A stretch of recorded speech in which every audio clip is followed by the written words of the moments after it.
नमस्कार, जागरूकता पाठशाला में आप सभी का स्वागत है। मैं हूं आप सबके साथ रवि पटेल। आज हमारे देश में तरह तरह की परेशानियां से हम जूझ रहे हैं। एक तरफ तो कोरोना है, एक तरफ बाढ़ है। फिर भी हम आज कोरोना पे चर्चा करेंगे और भी कुछ चीज़ विषयों पे भी चर्चा करेंगे। हमें सब लोग बता रहे हैं कि हमें कोरोना से बचाव के लिए इम्यूनिटी पावर को बढ़ा करके रखना चाहिए। उसको हम कैसे बढ़ा सकते हैं? इम्यूनिटी पावर क्या है?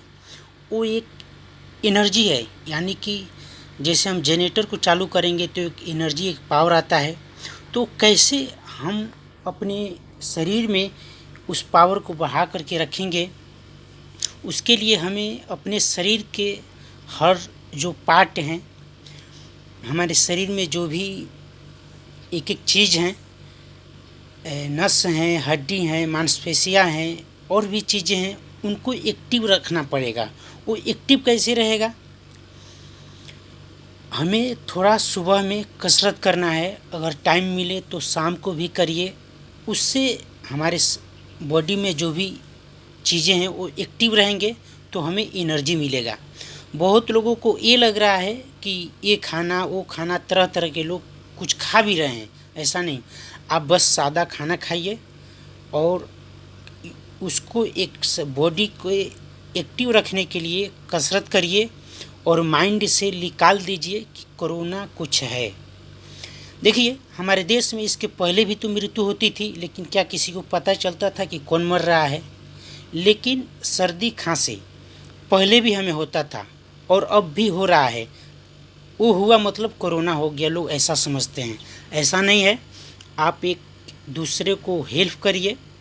सर्दी खांसी ठीक हो जाता था, वैसे अब भी वो ठीक हो जाएगा। और हमारे देश में ज़्यादातर लोग ठीक हो रहे हैं। आप भी अगर बीमार हैं तो हम दुआ करेंगे, हम प्रार्थना करेंगे आप सबके लिए कि आप लोग ठीक हो जाइए और आप सबके पास ये सब चीज़ न आए। और कुछ लोग सैनिटाइज़र को अलग समझ रहे हैं और साबुन को अलग समझ रहे हैं। तो हमारा मानना है कि आप जहाँ पे पानी की व्यवस्था नहीं है, साबुन की व्यवस्था नहीं है, वहाँ पे सैनिटाइज़र का आप यूज करिए। अगर जहाँ पे पानी और साबुन है, वहाँ पे आप साबुन का यूज करिए। आप अपने हाथ को धोकर ही कोई भी चीज़ खाइए।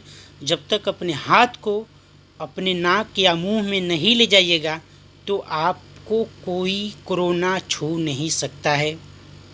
और कसरत का करते रहिए, अपने ध्यान को कोरोना से हटा दीजिए। आप स्वस्थ हैं, स्वस्थ रहेंगे। बहुत लोग चिंता में भी बीमार हो जा रहे हैं और उल्टी उटपटांग चीज़ें भी खा ले रहे हैं, उसके वजह से बीमार हो जा रहे हैं। और आप सबको तो पता है, कोई भी बीमारी आती है तो सर्दी खांसी ज़रूर होता है, शरीर गर्म भी होता है। तो ये सब चीज़ें हैं। आप सब और हम सब ध्यान दें इस चीज़ पे। हमें इम्यूनिटी पावर अपना बढ़ा के रखें, शरीर को कसरत करें और सादा ताज़ा खाना खाने का हम प्रयास करें और हमेशा खुश रहें और एक दूसरे को खुश रखें। कोई ऐसा काम न करें कि दूसरों को तकलीफ़ हो। और थोड़ी सी हम बात करेंगे कि कहीं कहीं हमारे देश में बाढ़ भी आ गया है। भगवान उन सबको सही करे, लेकिन ये अब तक हमारे देश में कुछ ऐसी समस्याएं हैं जो ख़त्म नहीं हुई हैं। उनको ख़त्म करने के लिए हम सब जिम्मेदार हैं।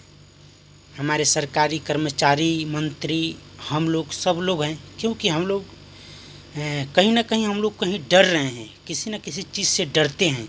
किसी को नौकरी का डर हो जाता है, किसी को फैमिली का डर हो जाता है।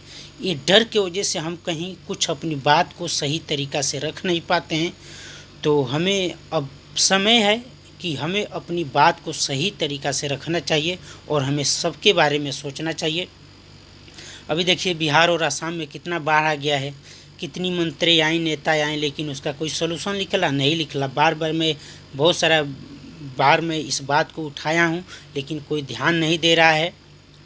आप सबसे मैं विनती करता हूँ, जो भी राजनेता हैं, कि कृपया आप लोग सही उपयोग करिए। और इतना स्वास्थ्य अभियान का अभियान चलाया गया, शहर तक पेपर में सिमट कर रह गया, लेकिन आज तक किस गांव में बताइए हमको कि सफाई कर्मचारी का नियुक्ति हुआ? नहीं हुआ। गांव के लोग कचरा किधर बिगेंगे, उसके लिए जगह कोई निश्चित हुआ? नहीं हुआ। ये सब काम कौन करेगा? विधायक, सांसद, मुखिया, सरपंच, ये लोग क्या कर रहे हैं? ये सब काम इनको करना चाहिए ना।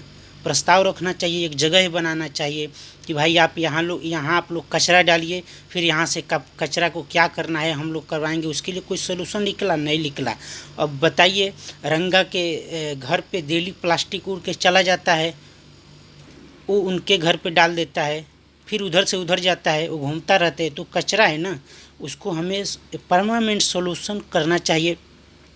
और जो भी हमारे क्षेत्रीय नेतागण हैं, सबको मैं बता देना चाहता हूँ कि आप लोग इस काम पे विशेष ध्यान दीजिए और हमें मजबूर मत करिए कि हमें राजनीति में आना पड़े। क्या समस्या है? कुछ समस्या है, आप लोग सोशल में शेयर करिए, क्यों नहीं हो रहा है, क्यों नहीं हो सकता है। और एक दूसरे पे आरोप लगाने से अच्छा है कि आप लोग सोल्यूशन दीजिए। कि अगर होता, आप सोचिए जैसे कि कोई नेता है तो हम बोल देते हैं कि ये इनके राज्य में ऐसा हो रहा है, वैसा हो रहा है, लेकिन ऐसा नहीं।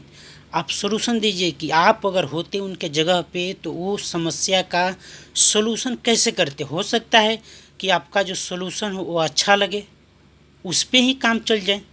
आप नेता हैं तो विकास के लिए नेता हुए हैं ना, ऐसा तो नहीं कि अपना घर चलाने के लिए, रोजी रोटी चलाने के लिए हुए हैं। अगर ऐसी बात है तो आप तो फिर आरोप ही लगाइएगा। अगर सच्चे सेवक हैं, नेता हैं, लीडरशिप की क्वालिटी है आप में, तो इस तरह का आप सब लोग अपना प्रस्ताव रखिए कि अगर होते उनके जगह पे तो इस समस्या का समाधान कैसे निकालते। उससे क्या होगा कि सबको जानकारी होगी और भी हमें नॉलेज मिलता। और जागरूकता पाठशाला में आप सब ने अपना समय दिया, इसके लिए बहुत बहुत धन्यवाद। आप सब हमारे साथ जुड़े रहिए और आप सब स्वास्थ्य और मंगलमय रहिए। आप सबका दिन मंगलमय हो। मैं अब तक था जागरूकता पाठशाला की तरफ से रवि पटेल।